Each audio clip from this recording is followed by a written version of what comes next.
Šiandien jūs sužinosite, kokie yra didžiausi naujausio modelio Mercedes-Benz S-klasės B223 privalumai.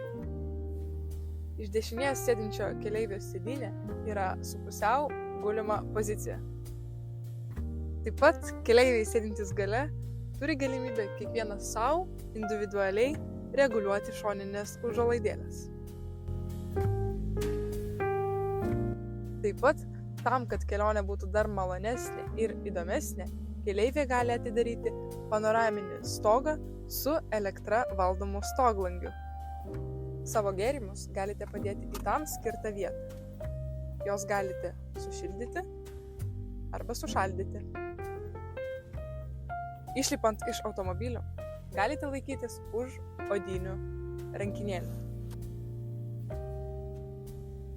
Visi šitie privalumai buvo naujausiame Mercedes-Benz S-klasės B223 automobilyje.